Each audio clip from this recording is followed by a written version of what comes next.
This is not an instructional video, just like brute force. It was another brain coffee break.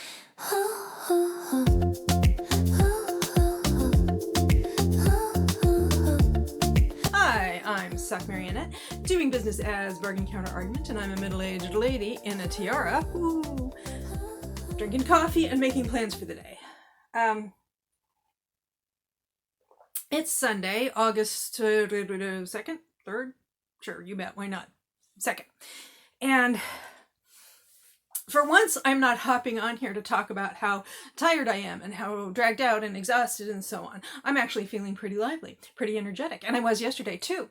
And after I addressed a problem in the house, the tub was draining slowly. We have like one bathtub and shower. We used to have a second one, but we never used it, so we took it out because it was more hassle than it was worth. It was, anyway, that's not important right now. So the tub was draining slowly. And so that was making it really gross. I was like constantly cleaning it and never able to like get it completely clean. And I just was too tired to deal with it. And then yesterday I was like, okay, I can do this. And I did. And it was fine. It's draining fine now. However, that was a little bit of a boost to my confidence and household task momentum, because we have another problem with that shower. It is, it's like one of those, it's like, I don't know if it's acrylic, fiberglass, what's that other stuff? Plastic. Yeah. It's some kind of man-made material. It's lightweight. And it's like the tub is here.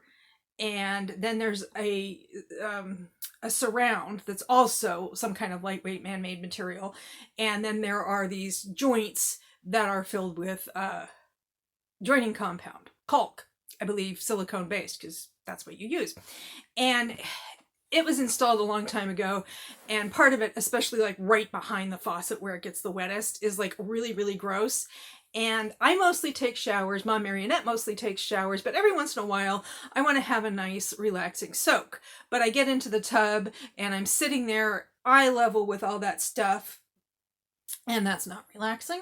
I mean, when I take a shower, it's like I'm showering, woohoo, and from that angle I can't see the crud. And I never really got the hang of object permanence, so it doesn't exist. But I feel like I have the energy to tackle it. I did a lot of research online, looking at tutorials and so on, figuring out what to do. I mean, when I started, I was looking for how to regrout your tub, and then came to realize people tend to use the terms grout and caulk interchangeably. They're not the same material. It's not the same process. Fortunately, mine is caulk rather than grout, so that's a lot easier to do it yourself. So I did that. I went to the helpful hardware place and got some stuff. Okay, you have to remove the old caulk. You can't just paper over it too. So I got this stuff, which is a contractor's solvent. And the idea is to spray this on the caulk and let it set, and then that makes it easier to remove the caulk. However, that was my understanding. However, I've since come to learn that actually you try to remove as much caulk as you can without using a chemical, and then you come back and use something like this. It doesn't have to be this particular brand. You use a silicone caulk remover, or this is like, I think, a little more multi-purpose, and you spritz that on anything that's left, anything that's you can't get out mechanically. You then apply a chemical product. And I have a tool. I have a little tool. It's cute. I call it Skippy. And it's a 3-in-1 caulk removal and replacement kind of thing. And I don't know how all of this works, but this thing, this is not a sharp blade. This is metal. It's sharp at the corners, but you get it into those joints, those seams, and you just scrape away at the caulk. Now, some caulk, as you can see, it's hollowed out because some caulk is like very like rubbery, so it cuts through and then you're just like peeling it off. I have some caulk that's like that, but I also have some caulk that's really kind of petrified. It's like this, I did a sample patch yesterday, and it's more like it's grinding away at something that's almost like stone. At least that top layer is like that. So it should work for both. And then I think this is the smoothing tool. After you put in your new caulk around it, and then you go through and smooth it away with this tiny little trowel thing. And supposedly, or maybe that's what this is, or this is for additional scraping. Supposedly, there's some way to use this in conjunction with the caulk to help you draw a bead. Maybe you put this in here. I don't know. I'm gonna have to look that up because right now the priority is getting the old stuff off. So before I went to Ace, the helpful hardware place, not sponsored, I went downstairs and I was telling my mom, I was like, I got the drain figured out and I have ordered stuff for pickup at Ace so that I can start working on that old caulk. And she goes, oh yeah, I was thinking of hiring a handyman to do it. And I'm like, well, that's easy for you to say now that I've said I'm going to do it. Anyway, so we were talking about the relative merits, and I think the real problem is, of course, time. And it's the time I have to spend and the effort I have to spend, but also, once I've gotten all the old caulk out and used this solvent and everything like that and rinsed off the space, I have to let it sit for several hours so that it can dry before I can apply the new caulk. And once the new caulk is installed, it has to cure for 24 hours. So we're going to be without the tub for a while, especially since I'm going to try to break this up into 2 days. Like today's going to be about caulk removal, and then tomorrow, hopefully in the morning, hopefully I get that done today. And tomorrow in the morning, I put in the new caulk and then it sits for 24 hours and then we can take showers again starting on Tuesday. So right now I am not ready to start just yet, partially because I want to give Mom Marionette a chance to take a shower. And she's like, yeah, I want to take a shower before you start, because she won't be able to for a couple days. She says, but I don't really feel like taking a shower now. And I'm like, that is not a problem. I don't feel like starting now. So, and I forgot a couple of things. So I have to go back out and pick them up. So that's the plan for today, is go out, pick some stuff up, and then get started on the removal. Hopefully I can get it done in 1 day. But one of the things my mom and I were talking about in terms of like breaking it up over 2 days is the reality of, you know, being an older person with stretching and back problems and so on. It feels a little tight this morning, but overall pretty good. So I'm optimistic. But I also am part of the reality-based community, and I acknowledge that it may take a few days for me to get it done completely. I want to make it clear that even though I'm describing my process and waving these tools and products around, this is not an instructional video. Like I said, I didn't even know the real difference between caulk and grout until just now. It's also not, aren't going to be any before and after shots, because there just aren't. You'll just have to take my word for it whether or not it looks any good. So yeah, I just want to make sure that you understood that if you're looking for a serious how-to process video about stripping and replacing caulk on your bathtub, this is the wrong protocol. That's the immediate goal. Finish my coffee, relax and finish my coffee, and then get dressed and go out and pick some stuff up, and then come home. And by then it might be lunchtime, I don't know. And then maybe get started in the afternoon. So yeah, that's what I'm up to. And I'll report back when I have something to report. So I'm back in the nightie, back with the same tiara. It's about 8.5 hours or so later. I don't think I timestamped that first clip when I was talking. It was around about 10 o'clock this morning, and now it's about 6:30 in the afternoon, evening. And I'm very tired, because I did stuff, not because I just woke up that way. I'm kind of sore too. Okay, so what happened was I went out, I got dressed, went out, got the stuff I needed. Fortunately, they were having a 40% off sale, so here's a little bit of footage I managed to get. Sous le soleil de ton regard, je me perds comme un petit hasard. Un éclat doux, un cœur qui bat. I am, of course, talking about a flash sale at Montgomery and Taggart, Connecticut's first and so far only romance bookstore. Although they're not going to be the only one for long, because on the 29th of August, right here in my hometown of Middletown, a store called Broken Vase is going to be opening, and that is going to be a bookshop that specializes in dark romance. They're also going to be selling fantasy, science fiction, and horror. Like 18 plus. We're not going to carry any children's or YA books or materials. So I know about this because my mom saw a news article about it and thought, Stock probably needs to know about this. She was not wrong. So I'm looking forward to that. But meanwhile, they were having this flash sale. So I went and got a couple of things. I got this Bracketivity Pop Culture 2000s book. And the idea is that they have different like brackets where you can answer questions like, which Disney Channel original movie are you watching with your friends? And then you can select the brackets until you finish with one that wins, or I left my reading glasses in the other room. So there's like favorite songs and stuff like that. I thought I might use it during one of my midweek motivation live streams, Wednesdays at 2 p.m. Eastern. That was a very organic plug, wasn't it? And I also got some novels. I got Us in Ruins by Rachel Moore.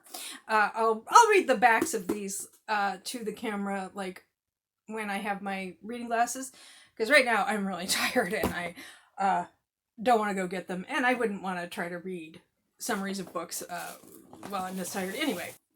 Queen of Dreams by Akit Rocha.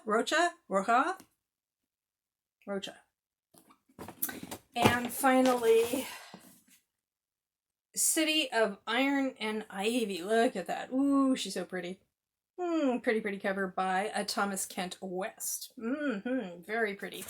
And I think this is a debut novel. This one, I think it might be part of a series, but I'm not sure. It sounds like not. I don't know. I'm gonna have to look it up. But this one I saw, it is a debut fantasy, so, or at least, yeah. So, I don't have to worry about finishing my sentences because it's a debut. I don't have to worry that I have inadvertently picked up like the 5th book in a series of very connected novels. Yeah, so I am tired. I'm physically tired because it was a lot of work. I think overall I probably spent a total of about 2.5 hours on it. I'm not really sure because I kept taking breaks, and it's one of those things where the first 20 minutes was like 90% of the old caulking got removed during that first 20 minutes. And then it was like another hour to get the other 10% of the caulk out. And then I had to go back and spend probably a little over an hour going through with the solvent. I was that first hour, that first 20 minutes and then that hour, that was just what I could do mechanically, just like brute force. And then I had to start applying the solvent and then scraping, applying solvent, scraping, and so on, just to make sure I got everything. That was pretty lengthy. And when I finished that, the mechanical part of it, that first like 20 minutes and then an hour, after that first hour, my back was just absolutely messed up. And I was like, I don't think I can do anything for the rest of the day, but a little bit of a rest and a mild painkiller. I think it was acetaminophen, Tylenol. And I was like, well, it's not like 100%, but I can certainly do things. So, you know, I feel pretty good about it. So now what I'm going to do is just relax for the rest of the night, night, see about getting a good night's sleep. And then in the morning, I want to take another look and make sure everything's gone. Because right now, it's like my brain is tired, my eyes are tired. It's just like, I don't think I can see, I don't think I can realistically see what's going on. I was just like, oh, okay, my brain just had a little coffee break there. Don't know what that was about. Anyway, so yeah, in the morning I'll have fresh eyes and fresh perspective, and so I'll be able to take a look at it and see, like, is there anything more that needs to be cleared off before I can caulk, or is it good to go? And so, yeah, and then it's got a cure for 24 hours, and I'm going to spend that time reading. So yeah, that's the progress so far. Like I said, I'll come back tomorrow and let you know what's what, and I will share the summaries of these books, and yeah, that'll do. It's been a little bit of time. It is now Tuesday morning. I kind of didn't do any clips yesterday. When last we spoke, or at least when last I spoke to you, it was Sunday evening, and I was pretty tired, and I was kind of staggered off to bed. And then the next morning, I kind of tossed and turned a lot Sunday night. And then the next morning, I was ready to get started, and I was like, well, I know I'm going to need more painter's tape, because I wanted to mask everything off. You can do it freehand, but since I've never done it before, it seems like it's probably going to be a better result if I tape it. Well, I ran out of tape, which I knew I would. I was like, I'll just tape it until I run out of tape, and then I'll go get more tape. And I taped it until I ran out of tape, and then I started to feel kind of queasy and not great. Well, it turned out it was a precursor to a migraine. And the headache part of it wasn't too bad. I was like sitting in a darkened room listening to a podcast for most of it, and it was okay, but I obviously wasn't going to be working on the bathroom. So, and then when the headache part of it was gone, I was still having some other symptoms. I was like, yeah, I don't really feel like running to the hardware store and working on this some more. So I just took the rest of the day off. So I actually did get some reading done yesterday, Conform by Ariel Sullivan, which is, it's supposed to be like the science fiction, like social science fiction dystopia. In the far future, one woman becomes torn between two loves and two sides of a rebellion in the first novel of a sweeping dystopian romance series. This is priced as adult fiction. It's marketed as adult fiction, but it reads, and it's, I think it came out in 2025. Yeah, 2025. But it reads like YA from like around 2010 or so, 2013. The main character, the female main character, is like 27. You could make her 17, and it really wouldn't change her actions any. So I'm not really sure why this is an adult book. The language and so on is very YA. I mean, maybe I had to, this is preface to saying I DNF'd it about halfway through. Maybe as it goes on, it gets like spicy or something like that. So I do enjoy dystopia YA fiction. I do. And once I realized that this book was not going to be the social commentary I thought it was going to be, I was like, well, at least I can enjoy it on that level, except I wasn't really enjoying it on that level because it wasn't a particularly good example of that kind of genre. And it was just very throwback. And so, like I said, I stopped about halfway through and I was like, yeah, I'm not into this. So, yeah, that happened. And let's see, that was a library book that's going to be going back soon. And then I have my reading glasses. So I said I would read the backs or at least summarize these books in some way. This Queen of Darkness, it does turn out to be the second book in a series. However, I don't know how much you have to read the first book for this one to make sense, and it's available on Kindle Unlimited. Both books are, because I think that, I don't know if there's going to be a third one or not. The first book was Concert of Fire, and let's see, this one came out, Queen of Dreams came out in 2024. So, and there's not a third one yet that I know of, or that I was able to find. So, a dragon in love is a powerful thing. Ash waited 3,000 years for a consort who could break the betrayer's chains. Instead of one lover, he found two, Sashi and Zanya, the primordial powers that embody creation and destruction reborn as humans. Now his ancient enemy has returned to threaten everything he loves. Again, I'm not sure how much this follows from the first one, but it's available on Kindle Unlimited, both of them are, so I can go back and read that first one, no problem. So, and then there was the prettiest City of Iron and Ivory. Oh, excuse me, Iron and Ivy. Oh, she's so pretty. She's the spine and everything. And this one, this is adult fiction, and it is I believe it's Thomas Kent West's first novel. So it is, currently it's listed as a standalone on Goodreads. This beguiling historical romantasy debut blends dark academia with the glamour of Bridgerton as a scholar of magic investigates her sister's murder, perfect for fans of Heather Fawcett and Adeline Grace. I haven't read either of them, I don't think. I think I have Emily Wilde. Is that Heather Fawcett was Emily Wilde? Emily Wilde's Encyclopedia of Fairies? I have that, but I haven't read it yet. In an alternate London alive with botanical magic, Elswith Elderwood is a thorn among roses, a bristly, scarred scholar in a world of socialites. Her sister Persephone is the opposite, a graceful debutante seeking a marriage that will save their family from ruin, at least until Persephone is murdered. Ooh. Now Elswith is the one who must abandon her studies and find a wealthy husband. There's a serial killer, and he turns his victims into plant-human hybrids. Very pretty, and I see that the chapters have this. Let's see if I can find a good example of this. The chapters have these illustrations, and you have these other illustrations, like this is summer with a border, and then there's actually a figure. That's what Silas looks like, whoever Silas might happen to be. We have a picture of Elswith or Persephone. That's Elswith. Nice. And I believe this is 2026. Yeah, this is 2026, and there's a second book that's going to come out.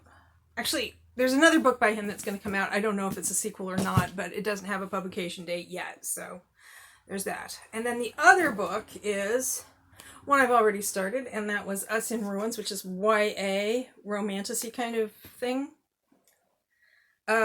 The mythical vase of Venus Aurelia has been missing for a century, but Margot Rhodes is determined to change that. Sure, it's her first time holding a shovel, but she's got something no one else does. Lost teenage explorer Van Keen's journal. Van Keen was 18 when he disappeared, and Margot is like just about to turn 18. She was like 3 months shy of 18, or maybe even closer than that.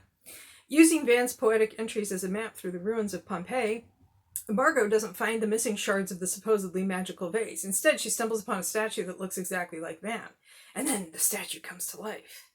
Catapulted into the present, Van is intent on retrieving the relic for all the wrong reasons. But it takes two to survive Venus's death-defying challenges, and together Margot and Van must excavate the treasure and their buried pasts before their story ends in ruins. And again, that's the cover. And there's more ivy. So we got a couple of ivy covers, and it has the spines fairly straightforward, and then there's more ivy background on the back. I'm enjoying it so far. It was another brain coffee break. So yes, Margot is like really impulsive and kind of flaky. It's hard to describe. It's kind of like, don't ask too many questions when you read this kind of book. I've read other Indiana Jones type inspired romances that were more adult characters, but it seems like you have to like rely on these people doing things that are criminal and dishonest, and it's all part of the fun. I guess I am enjoying it. I am like, let's see, I think I'm about 2/3 of the way through. I'm on page 232 out of 355. Why don't you do the math? And so, yeah.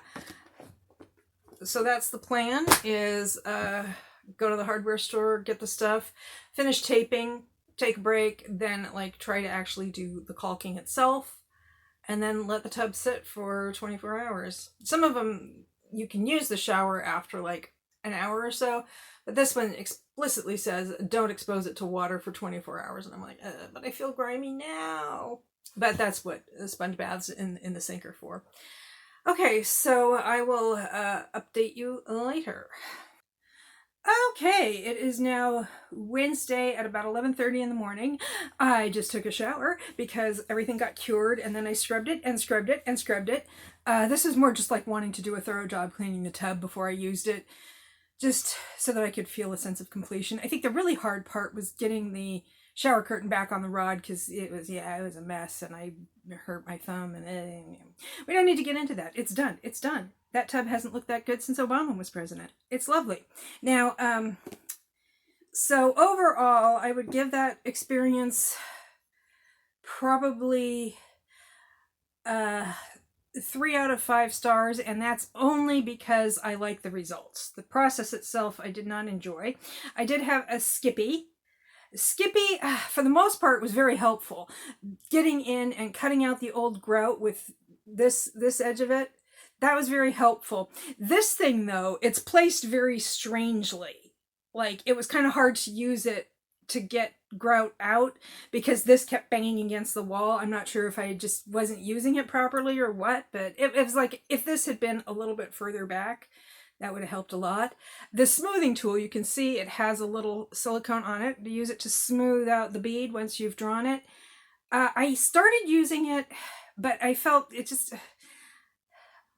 I'm a hands-on person, like really literally hands-on, and so I just started smoothing it with my finger and doing it with my hands and stuff, and that worked a lot better. But if you're going to do that, make sure you're wearing gloves, because I had a nice pair of old, the kind of kitchen gloves like you would use for doing dishwasher, like you would use for washing dishes and so on, which I think our British friends call marigolds, because they're typically in a bright yellow color. And actually, I was trying to get them on and off. My hands were all sweaty and sticky. And at one point I pulled it, and the bottom like hem kind of pulled away. I was kind of yanking at it a little, because that is the kitchen gloves have been around for a while as well. So anyway, yeah, so I have my towel, turban, and tiara. And let's see. So I also, during that time, of course, I've already talked about DNFing Conform by Ariel Sullivan halfway through and why. And I also finished Us in Ruins by Rachel Moore, which is a YA kind of Indiana Jones inspired sort of thing. I ended up giving, I liked it. I had a good time with it. I gave it 3.5 stars because it's not the kind of story I usually enjoy reading, and so I don't know how it compares to other examples of its genre. If I were just judging it on my own enjoyment of it, I would probably give it 3 stars, but part of that is because, again, it's not the kind of thing I would normally read. So I'm not going to like knock stars off or rate something low because she didn't write a different book. So 3.5 stars, and I think it's probably a pretty good example of its subgenre. So, yeah. Anyway, I am going to send it to a friend of mine who I think would really like it a lot, or maybe she wouldn't like it, but it's her kind of thing, so it'll get some additional use. Let's see. Back to the bathtub project. I started it around 12:30 on Sunday, and considering that I had to wait 24 hours for it to cure before I could do anything else, I finished 36 hours later. Let's see, Sunday to Monday, Monday to Tuesday, 72 hours later. My goodness. However, I did lose an entire 24 hours to a migraine. So to that headache and nursing it and so on. So I would say it would actually have taken, I could have streamlined it a little bit because I cleaned out all the old stuff on Sunday afternoon, and then I let it sit, as it turned out, for 36 hours because Monday I had the migraine. I think it was Monday. Or was it Tuesday? Yeah. So if I had started earlier on Sunday, getting it, you have to let it dry after you get all the old gunk out. You have to let it dry for several hours. And my overnight turned into overnight plus 24 hours. I could have started on Sunday morning and probably gotten it caulked and everything on Sunday afternoon, evening, then had it finished by Monday afternoon, evening. So there was like the extra 24 hours because the migraine, and also I think I gave it more time than it needed to dry just because I personally didn't want to try to do it all in one day anyway. So that's how I did it. Other people could do it a lot faster. So basically, I'm glad it's done, and yeah, I'm looking forward to taking a tub. I didn't do a tub today because I wanted to just get in and out really quickly because I have midweek motivation coming up because it's Wednesday and that's at 2 p.m. Eastern. So yeah. So I hope that you enjoyed this video. If you did, please like, comment, share, subscribe, or don't. I'm not the boss of you, and I hope you have a good day or night. Petit mirage, tu danses